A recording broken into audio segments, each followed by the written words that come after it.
Hey everybody, welcome to my channel. If you're new here, welcome. My name is Megan, and where do I even begin?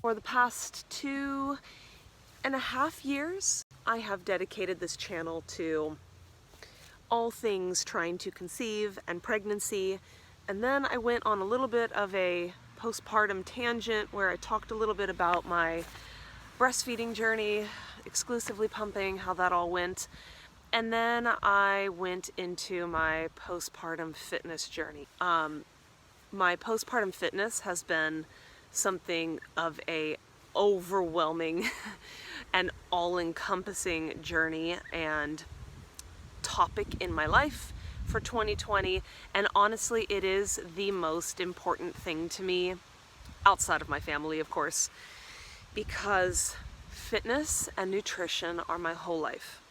They are not just hobbies, they are not just passions of mine, they aren't even just a lifestyle, they are my whole identity. I've said this several times over the course of the past couple years.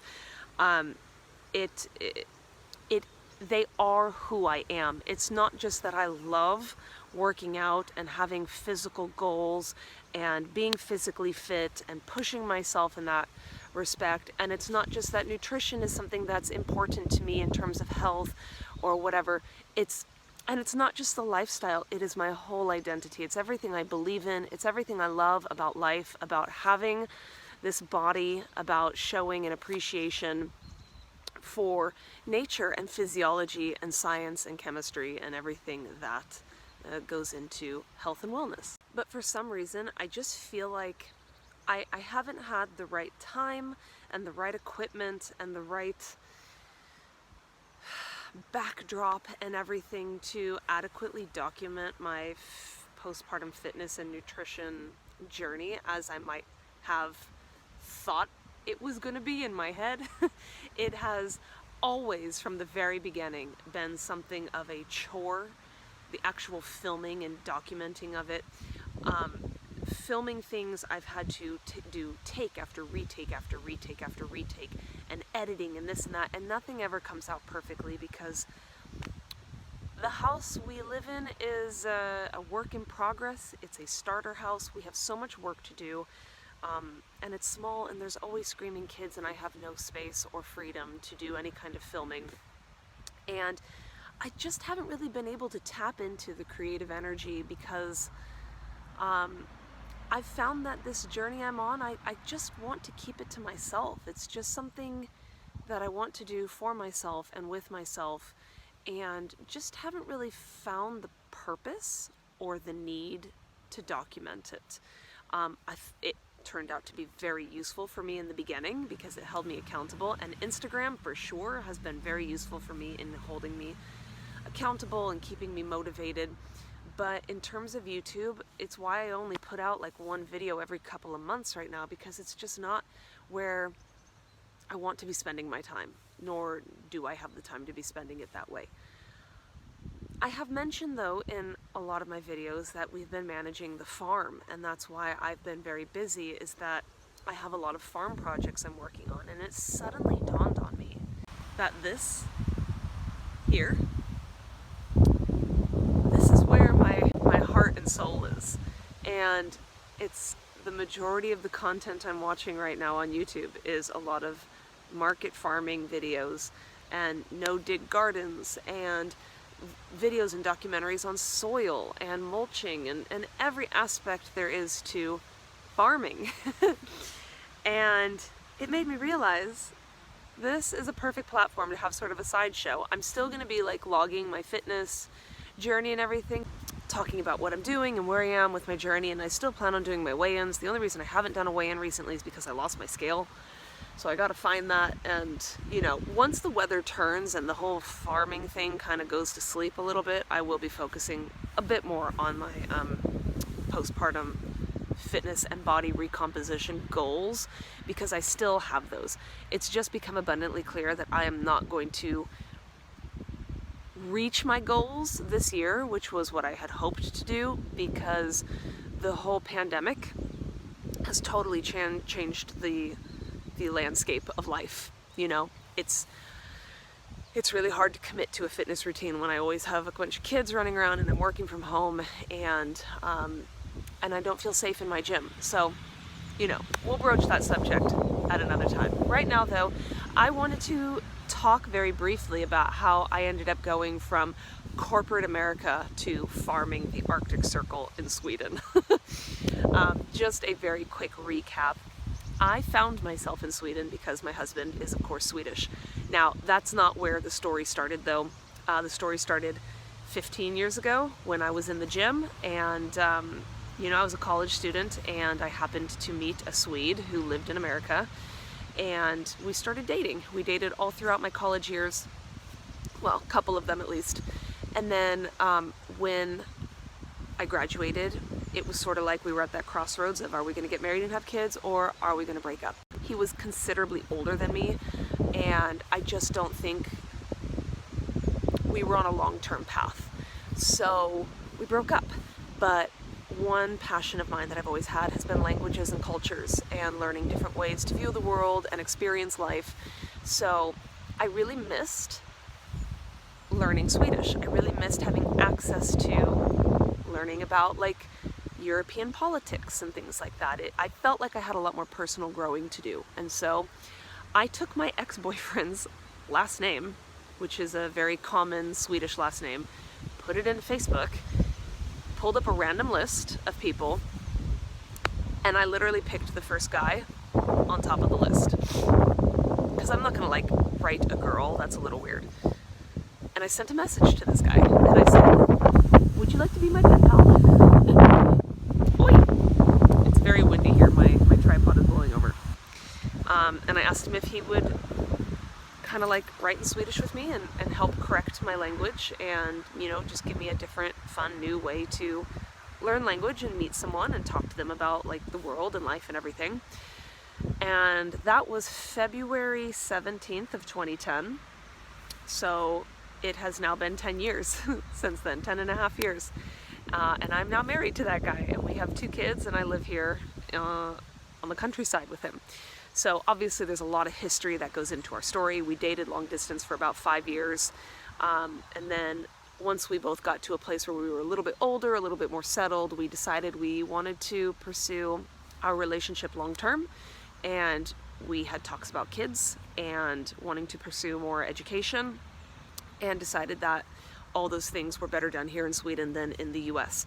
So I moved here in the very beginning of 2016. I've been here almost 5 years now, and we still live in the same house that he was living in when I moved here. It is a farm. We're on a couple acres of land. We are in the countryside. We are sort of right in between Gothenburg and Stockholm, in the middle of nowhere. We did not have any intention of farming, especially as a long-term career-oriented goal. It just so happened that my husband's parents lived in the farm right next door, and they bought this place because they wanted to have the land because they had sheep and everything. They have since moved, but they sold this house to us many years ago, many years ago, because they decided they were not going to be living on the countryside long term. They're getting a little bit older, and they decided they wanted to move closer to Johan's sister and her children, and have sort of an apartment style life, and cut back on the farming responsibilities that they had. So we got this house and this land for dirt cheap, you guys.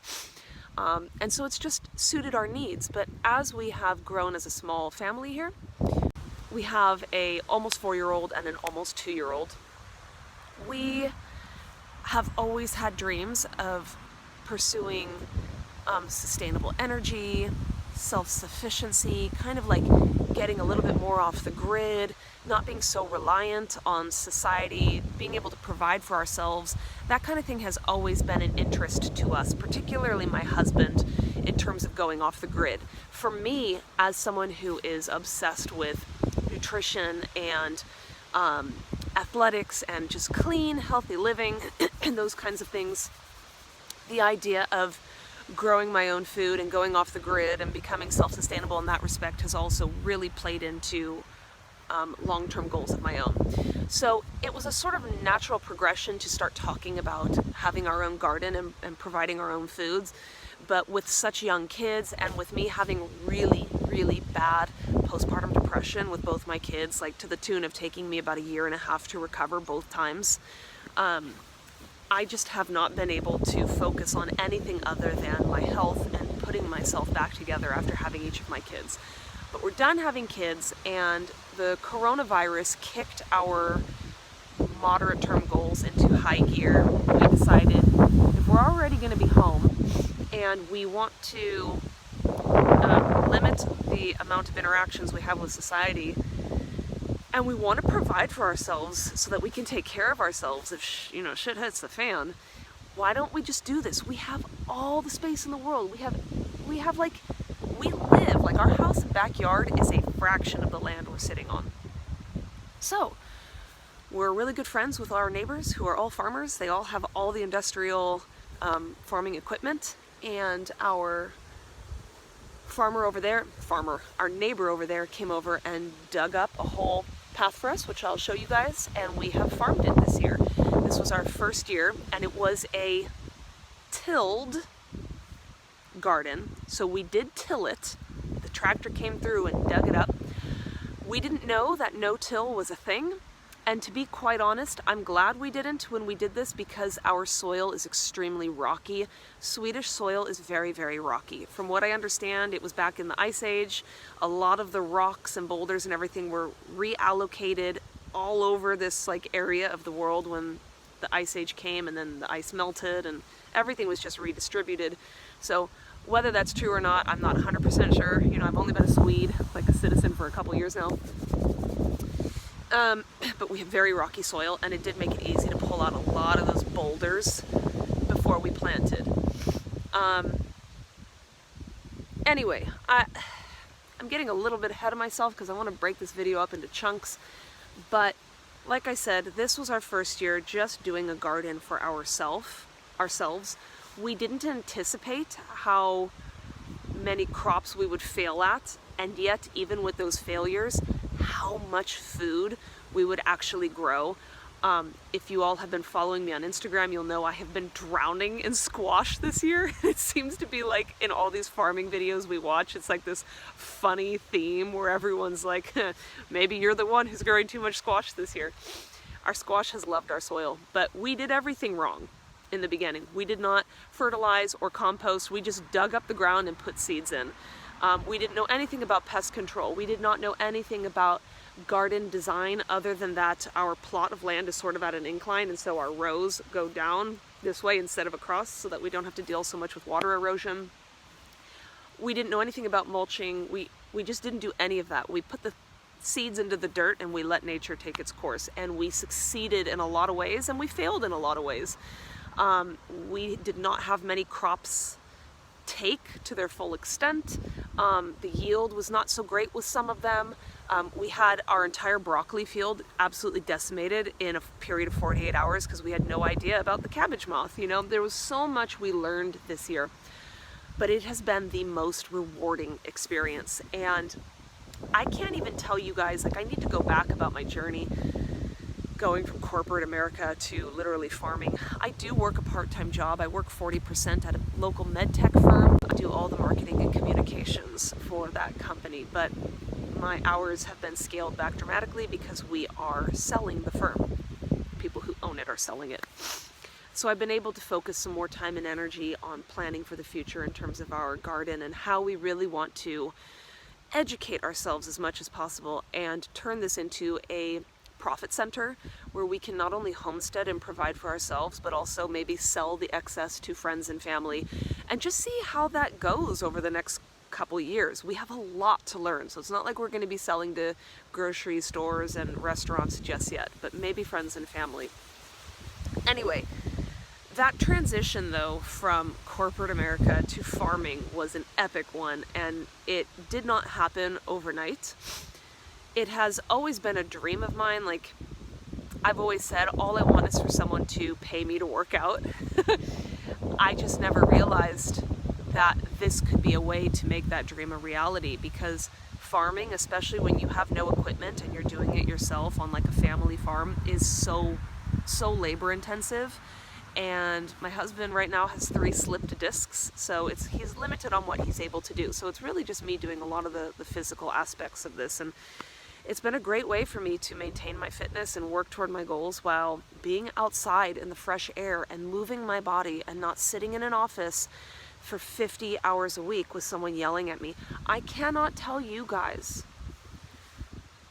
how rewarding it is to be in the sun and be in the dirt and be in nature and work with my plants. It brings me so much joy to walk through my garden every day and take a look at what's going on, hop online and research why are the leaves turning yellow, or what could it mean that I've got a little bit of moss or algae growing on my soil, and how, is it safe to actually put coffee grounds on my soil? There is so much science and chemistry that goes into just the soil, and I feel like the common themes of farming can be played out in every other aspect of life. And really the bottom line is, it's the foundation that matters the most. Your soil is where it's at. And I watched, like everyone else, that Back to Eden gardening video where the guy was talking about, how he got into no-till and wood chip mulching and stuff. The most impactful thing he said was that fish have scales, birds have feathers, humans have skin, you've got animals with hide and fur, and every living organism has a cover on them. And the earth is a living organism, and it has a cover. It's got grass and mulch and branches and leaves and this cyclical refeeding that nature does in the soil, and how that all turns the soil into this engine that brings forth life. And it's just so beautiful. It's just poetically beautiful. It's an art, it's a science, it's an endless source of learning. And if you're into that kind of thing, it just, it puts a fire under your bum, So I've really been struggling here in Sweden trying to find a job, and a lot of that has been because I have not mastered the language yet. I come from a background of investor relations, finance, that kind of thing, and that doesn't really translate at all well to where I live. If I wanted to do finance, investor relations, that kind of thing, I'd need to move 6 hours that way to Stockholm, and I don't want to do that. I'm not going to do that. So I've had to adapt my skills to what kind of jobs are available locally, but my language gets in the way. I do not have a professional grasp of Swedish yet, and so it really limits my jobs. And thankfully, the job I have, I got it because my boss, her son and my daughter are the same age, and they went to the same preschool, and they did in-schooling together, and that's how I met her. And it just so happens that this company, their main language is English, and it just worked out perfectly. But it's selling, so I'm gonna have to find a new job, and I've really been stressing about it because I don't want to go back to the corporate life. It's not for me. I would rather be poor in money and rich in joy.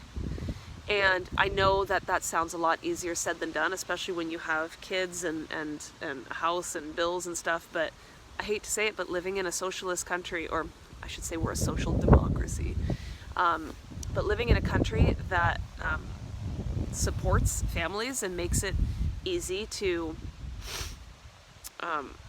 make changes in life and sidestep out, it's not a crippling expense to have kids here. It does not cost me hardly anything at all to send them to preschool, and I'm studying Swedish right now full-time, and I could take student loans that could cover